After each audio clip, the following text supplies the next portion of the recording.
आइए देखते हैं 9वें अध्याय को। इसका शीर्षक है बाजार में एक कमीज, अ शर्ट इन द मार्केट। यानी कि इस अध्याय में हम लोग पढ़ने वाले हैं कि कैसे कपड़ा उत्पादन होता है कपड़ा का, फिर कैसे उत्पादक से जो है बड़े व्यापारी तक पहुंचता है, इसमें किन किन लोगों को लाभ होता है, बाजार में कैसी व्यवस्था है, कौन ज्यादा लाभ कमा पाते हैं, कौन कम लाभ कमा पाते हैं, और किनको बिल्कुल ही मुताबिक जो है माकूल आप कह सकते हैं कि मजदूरी भी नहीं मिलता। इन सब चीजों को हम लोग पढ़ेंगे, एग्जाम्पल के माध्यम से बताया गया है। सबसे पहले बताया जा रहा है कुरनूल में कपास उगाने वाली एक किसान है स्वप्ना। उसके माध्यम से बताया गया है कि वह कुरनूल की एक छोटी किसान है। कुरनूल आंध्र प्रदेश में एक जगह है।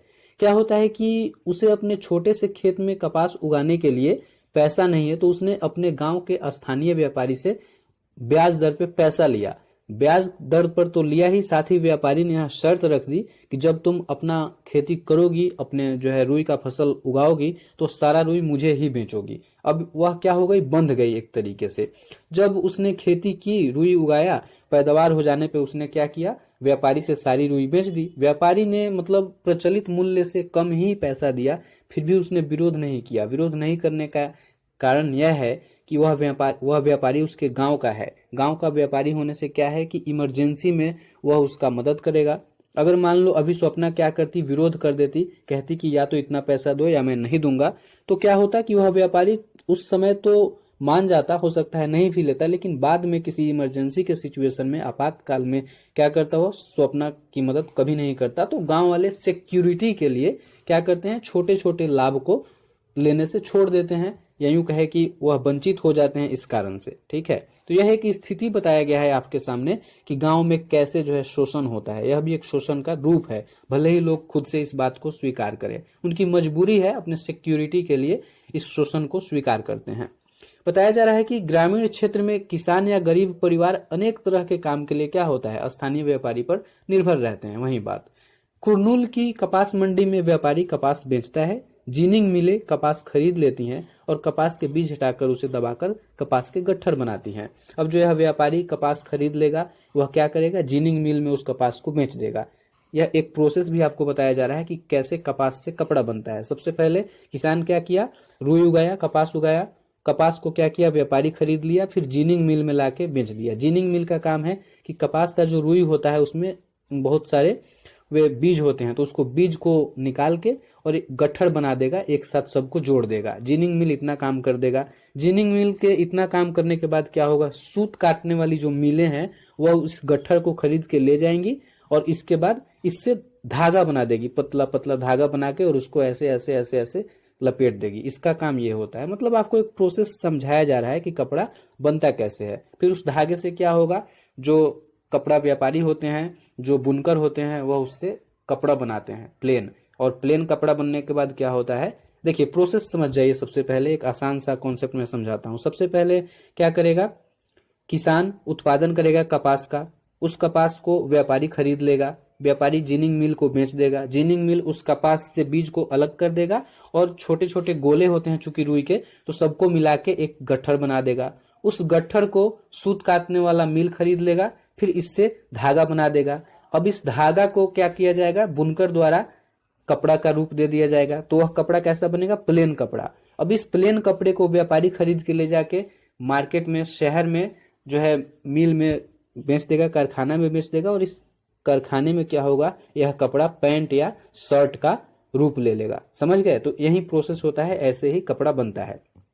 अब इस बात को समझने के बाद आइए अगला टॉपिक पढ़ते हैं, इरोड का कपड़ा बाजार। इरोड जो है तमिलनाडु में एक जगह है, यहाँ पे सप्ताह में 2 बार कपड़ा का बाजार लगता है, और ऐसा माना जाता है कि दुनिया के विशाल बाजारों में से यह एक है, कपड़ा के विशाल बाजारों में से। ठीक है, बताया जा रहा है कि बाजार में अनेक बुनकरों द्वारा तैयार किया गया कपड़ा बिकने के लिए आता है।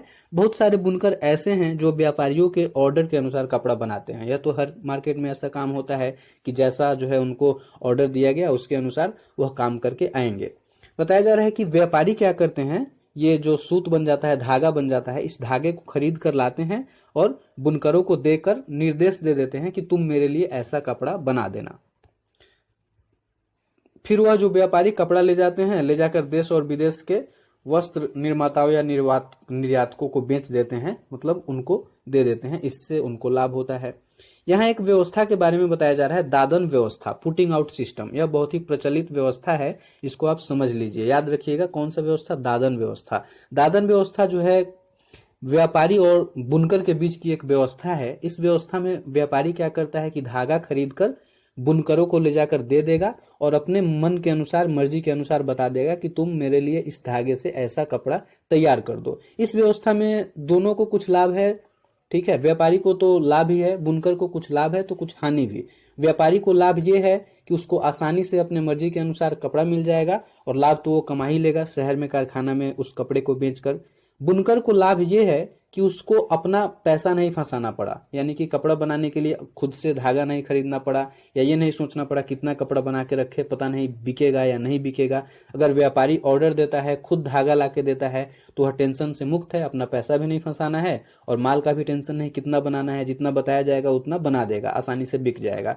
हानि यह है कि कम मूल्य मिलेगा। अगर व्यापारी आपको ऐसी सुविधाएं दे रहा है तो निश्चित तौर पर वह पहले से ही फिक्स कर देगा कि मैं इतना रुपया ही दूंगा और आपको काम भी करना पड़ेगा, क्योंकि आपको कोई टेंशन नहीं हो रहा है, आप बिल्कुल जोखिम से मुक्त हैं, ठीक है। तो ये कुछ होता है इस व्यवस्था में। बताया जा रहा है कि व्यापारियों को इसमें ज्यादा लाभ होता है क्योंकि वह कपड़े को क्या करता है, ले जाके शहर के कारखानों में बेच देता है।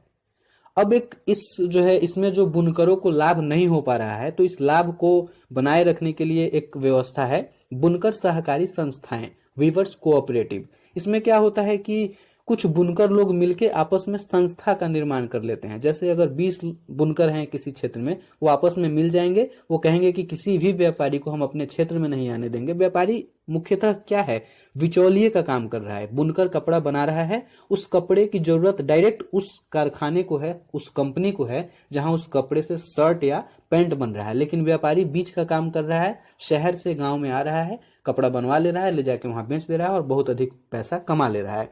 इस बीच वाले सिस्टम को खत्म करने के लिए यह सहकारी संस्था काम करता है। ये लोग 20 आदमी का ग्रुप होगा, 20 अगर अलग अलग होंगे तो सबको कपड़ा ही बुनना होगा, 20 एक साथ मिलकर संस्था बना लेंगे। हो सकता है 15 लोग बुनाई करेंगे, 5 लोगों का काम होगा शहर में जाना, ये सारी वहां से ऑर्डर लेके आना, पैसा सब थोड़ा थोड़ा मिला के जो है धागा खरीदना, बनाना, फिर इसे ले जाके बेचना। इससे क्या होगा, व्यापारी जो बहुत अधिक लाभ कमा लेता था, उस लाभ को ये लोग आपस में डिस्ट्रीब्यूट कर लेंगे, वह कहीं बाहर नहीं जा पाएगा और इस तरह क्या होगा, बुनकरों का लाभ एक मतलब सीमित स्तर तक बढ़ जाएगा, अच्छा हो जाएगा, ठीक है। बताया जाता है कि सहकारी संस्थाएं होती हैं, वह उनको जो है मतलब बढ़ावा देने के लिए सरकार भी कभी कभी उचित मूल्य पर उससे कपड़ा खरीदती है, उसे ऑर्डर देती है। जैसे मान लीजिए सरकारी स्कूल में अगर कपड़ा बांटना है बच्चों को, तो सरकार क्या करेगी, सहकारी संस्था को बोल देगी कि आप मेरे लिए इतना कपड़ा बना दीजिए, इससे उसको जो है लाभ हो जाएगा वहां के बुनकरों को। मतलब सरकार क्या है, जन कल्याणकारी होता है, हमेशा लोगों के कल्याण के लिए कार्य करता है। चलिए, अब हम लोगों ने प्रोसेस में ये सब देख लिया, आगे अब कारखाना के विषय में पढ़ते हैं जहां कपड़ा से शर्ट या पैंट तैयार होता है। तो मुख्यतः हम लोग इस चैप्टर में शर्ट की बात कर रहे हैं, तो शर्ट के कॉन्टेक्स्ट में ही समझेंगे बात को। दिल्ली के निकट वस्त्र निर्यात करने का कारखाना, दिल्ली के जो है पास में एक कारखाना है जिसके विषय में हम लोग पढ़ते हैं। वहां से क्या कर रहा है, व्यापारी कपड़ा गांव से खरीद कर ला रहा है और दिल्ली के या ऐसे ही किसी शहर के बगल में या शहर में जहां भी कारखाना है उसमें बेच दे रहा है, ठीक है। वहां से यह कंपनी क्या कर रही है, यह कारखाना कपड़ा बनाकर विदेशों में उसे बेच दे रही है और फिर ये कंपनी लाभ कमा रही है। इस तरह हर एक स्टेज पे सबको लाभ है। वहां व्यापारी को लाभ, व्यापारी कंपनी में बेच दिया, कंपनी ने कपड़ा बनाया और इसने विदेश में बेच दिया तो इसको लाभ, फिर वो विदेशी व्यापारी अब जो है अपने लोगों को बेचेगा तो उसको लाभ, सबको इस स्तर पे लाभ है। हानि किसको हो रहा है, बुनकरों को, किसानों को, इनके जो है कारखाने में जो मजदूर काम कर रहे हैं उनको, ठीक है। चलिए पढ़ते हैं। क्या बताया जा रहा है कि जो ये कारखाने के लोग हैं विदेश में व्यापार करते हैं, अपने वस्तुओं को, वस्त्र को भेजते हैं, तो विदेशी व्यापारी बहुत ही शर्त के साथ व्यापार करते हैं। शर्त क्या होता है, विदेशी व्यापारी चाहते हैं कि उनको कोई भी प्रोडक्ट, कोई भी कपड़ा बहुत ही न्यूनतम मूल्य पर मिले और उच्चतम स्तर का मिले, उच्चतम स्तर की गुणवत्ता का मिले। जरा सा भी दोष युक्त होने पर क्या होता है, वो तुरंत कह देते हैं कि मैं माल नहीं लूंगा, विलंब, फिर अगर आपने लेट किया तो वह कैंसिल कर देंगे। इस प्रकार बहुत ही सख्त कंडीशन होता है।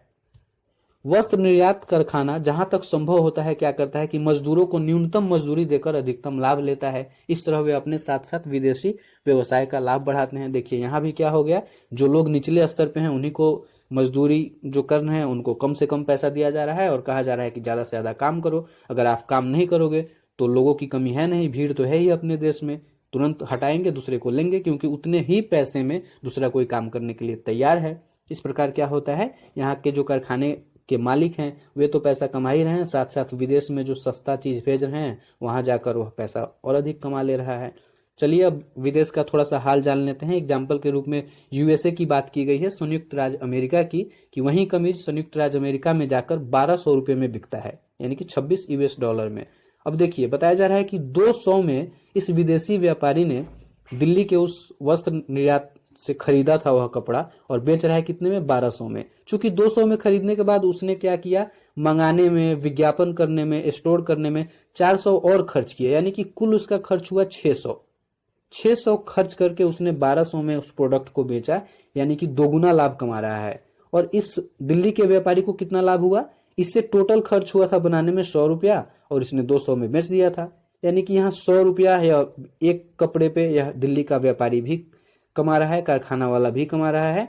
लेकिन अंतिम रूप से जो यूएसए में बैठा हुआ है व्यापारी, वह एक कपड़े पे 600 रुपया कमा रहा है। तो आप देखिए कि भारत के एक किसान से उत्पादन शुरू होता है, अंतिम रूप से यूएसए में या ऐसे ही विदेश में कपड़ा बिक रहा है, तो सबसे अधिक लाभ किसको हो रहा है, सबसे ऊपर के स्तर को, जो विदेश में बिक रहा है, जबकि मेहनत सबसे ज्यादा किसका है, किसान का।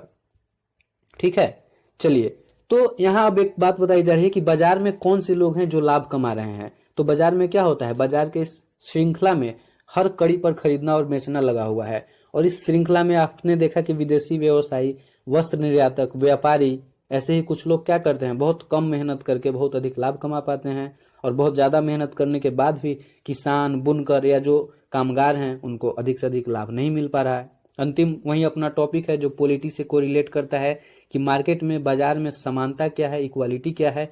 तो बिल्कुल भी इक्वालिटी नहीं है। हम लोगों ने इसी बात को अभी देखा कि उचित मजदूरी तक नहीं मिलता है लोगों को काम करने का, जबकि प्रजातंत्र में, लोकतंत्र में ऐसा नहीं होना चाहिए। सबको उचित मजदूरी मिलनी चाहिए, साथ ही एक फिक्स टाइम होना चाहिए कि इतने पैसे से इतना देर तक इतना काम ही किया जाना है, जबकि ऐसा नहीं होता। फैक्ट्री के जो मालिक हैं वो ज्यादा से ज्यादा काम लेते हैं कम से कम पैसा देकर।